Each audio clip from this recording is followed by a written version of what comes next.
some hot sunshine out there this afternoon. However, there is still a slight risk of some severe weather for tonight. I'll detail your forecast coming up. Right now on News Channel 6 at 5, entertainment venues are preparing to reopen in the Garden City. Tonight, we'll hear from managers on how they plan to operate this time around. Also, we had a look at the old slave market in Louisville and the calls to take it down. And Augusta's Firefighters Association making another call to Fire Chief Chris James. More allegations coming forward as your News at 5 starts now. Live from Television Park, this is Wjbf News Channel 6 at 5. Welcome back, everybody. I'm Brad Means. I'm Jenny Montgomery. Thank you for joining us. We do appreciate it, as coverage you can count on does begin with the first day of school on the horizon for local public schools. They are expected to start on August 3rd. Richmond County board members about to talk about their plan for the upcoming year. News Channel 6's Devin Johnson live in front of the BOE headquarters in Augusta. And Devin, board about to get to work tonight to try to figure things out. Yes, they are, Brad. You know what? A lot of parents, students, and even teachers are all wondering what this upcoming school year will look like. Now, during this evening's call meeting, Richmond County School Administration will present a proposed reopening plan for the upcoming school year to the Richmond County Board of Education. Now, the call meeting agenda also includes the finalization of the 2021 budget and a resolution to provide for the calling of an election to approve the next phase of East Floss. Now, that meeting starts at 5 o'clock and is not open to the public, but you can go to the school district's website and watch it virtually. Now count on us for more information on Richmond County's decision. Live in Augusta, I'm Devin Johnson, WJBF News Channel 6. Parents, you have until tomorrow to decide whether you want your child to go to school or learn from home. Columbia County school leaders are trying to make that decision easier. The school district's top priority is keeping students and employees safe from the virus. With Governor Brian Kemp extending the state of emergency until August 11th, Dr. Jeff Carney says school will start as expected. Really, from that order, is he directed the Georgia Board of Education to develop a plan to advise the school systems in Georgia better than what they're doing now. Right now, we're starting school August 3rd. It has not impacted that. It could change between now and then, but that governor's order has not changed any of that. We told you before, if students opt to learn from home, they won't be allowed to participate in extracurricular activities. Well, that has changed. Students can participate if they're eligible. Georgia's governor signing off on the state's new $26 billion budget today. The budget also includes money for the GBI to address gang violence and get more guns off the streets and stop sex traffickers. With entertainment venues opening back up, there's a good chance you'll see more people in downtown Augusta. News Channel 6's Ashley Flette reports. On Wednesday, entertainment venues across Augusta are set to open, and we spoke to some of the directors to see what are the safety plans they have put in place. The Imperial Theater opened 102 years ago. The theater is no stranger to the situation that we're currently in with COVID-19.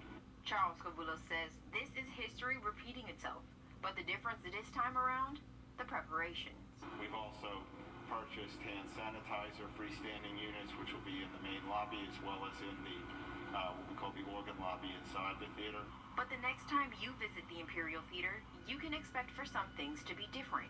Reorganized our concessions to make the point of sale area where the cash registers and the card swipes are more accessible and have less interaction with the personnel. The Chat Noir is expected to have its first show since the lockdown this Friday. We're opening to a small crowd, 40 people. Our audience setup will be a little different this time.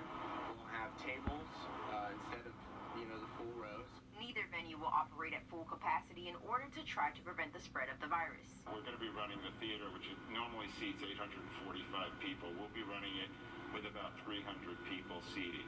We just kind of wanted to come up with some measures that made everybody feel safe. So we wanted to social distance everything, and 40 people felt comfortable. Scavulo says the past few months have been a struggle because the Imperial Theater makes most of its revenues from groups who rent it. We've been spending funds from our operating fund, which is what that's intended for, but naturally you're not supposed to develop a operating fund for long-term use. It's supposed to be until the next show comes along. For more information on upcoming shows, you can visit this story on our website at wjbf.com. In Augusta, Ashley Flete, WJBF News Channel 6. Well, let's take a look outside. 6. Some health experts say the U.S. is moving in the wrong direction when it comes to reopening. Dr. Anthony Fauci says loosened state restrictions really should only come when cases are actually decreasing and while following other guidelines. He says we can slow the spread of the virus if everybody wears a mask. This simple life-saving practice has become part of the political debate. That's why I've suggested that the president occasionally wear a mask. People are getting in airplanes, they're going to restaurants. Where is the risk greatest and where are we relatively safe? Researchers say a vaccine could be ready by the first of the year. The World Health Organization. Capital, Archit Seshadri, WJBF News Channel 6. Lawmakers go back to the Capitol next January for their new session. Savannah is the first city in the Peach State to mandate face coverings in public. The city's mayor announcing the mandate goes into effect at 8 a.m. tomorrow. The emergency order states anyone entering a commercial establishment in the city has to wear a mask, and that includes restaurants, bars, retail stores. The order's in effect until further notice. As many of you know, I have struggled with this issue for weeks because it's a difficult decision to make. Balancing the right of personal freedom with the need for public safety. There are exemptions for children 10 and under, as well as people with certain health conditions. People exercising outdoors do not have to wear a mask as long as they follow social distancing. And people who are eating, smoking, or drinking are also okay without a mask. The mandate will be in place until further notice. Coronavirus cases are on the rise in South Carolina. More patients in hospitals across the country. At your events, log on to WJBF.com keyword community calendar.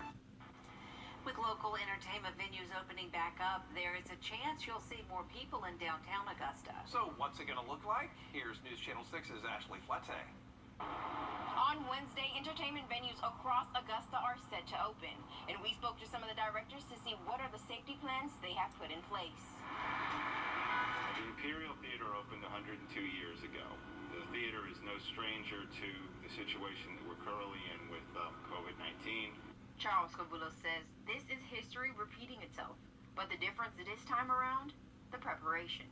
We've also purchased hand sanitizer freestanding units, which will be in the main lobby as well as in the what we call the organ lobby inside the theater. But the next time you visit the Imperial Theater, you can expect for some things to be different. Reorganized our concessions to make the point of sale area where the cash registers and the card swipes are more accessible and have less interaction with the personnel. For more information on upcoming shows, you can visit this story on our website at wjbf.com. In Augusta, Ashley Flete, WJBF News Channel 6.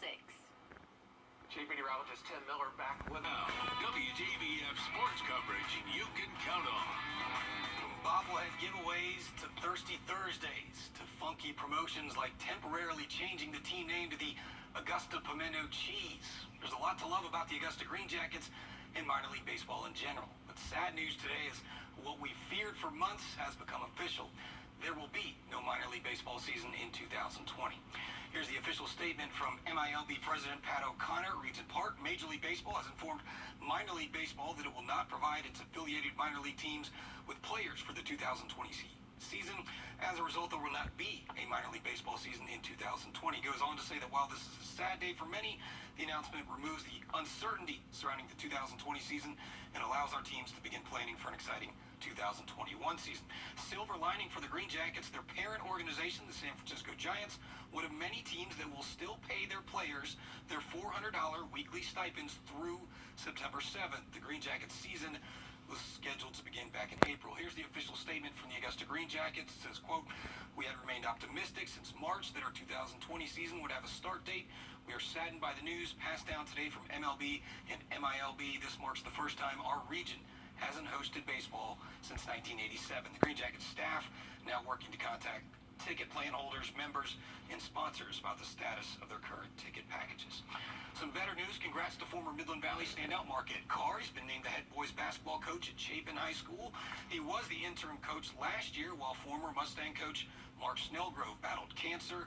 Snellgrove passed away in March. Carr was a standout at Midland Valley under Snellgrove and went to Chapin when Mark Snellgrove took that job. And congrats to Aikens' Kevin Kisner, named Aikens Philanthropist of the Year for he and his wife Brittany Kisner's efforts with the Kevin and Brittany Kisner Foundation, giving away more than $400,000 in grants to local nonprofit organizations. Also have the Tee Up to Read Early Learning Initiative and their partnership with the Children's Hospital of Georgia. We'll be right back.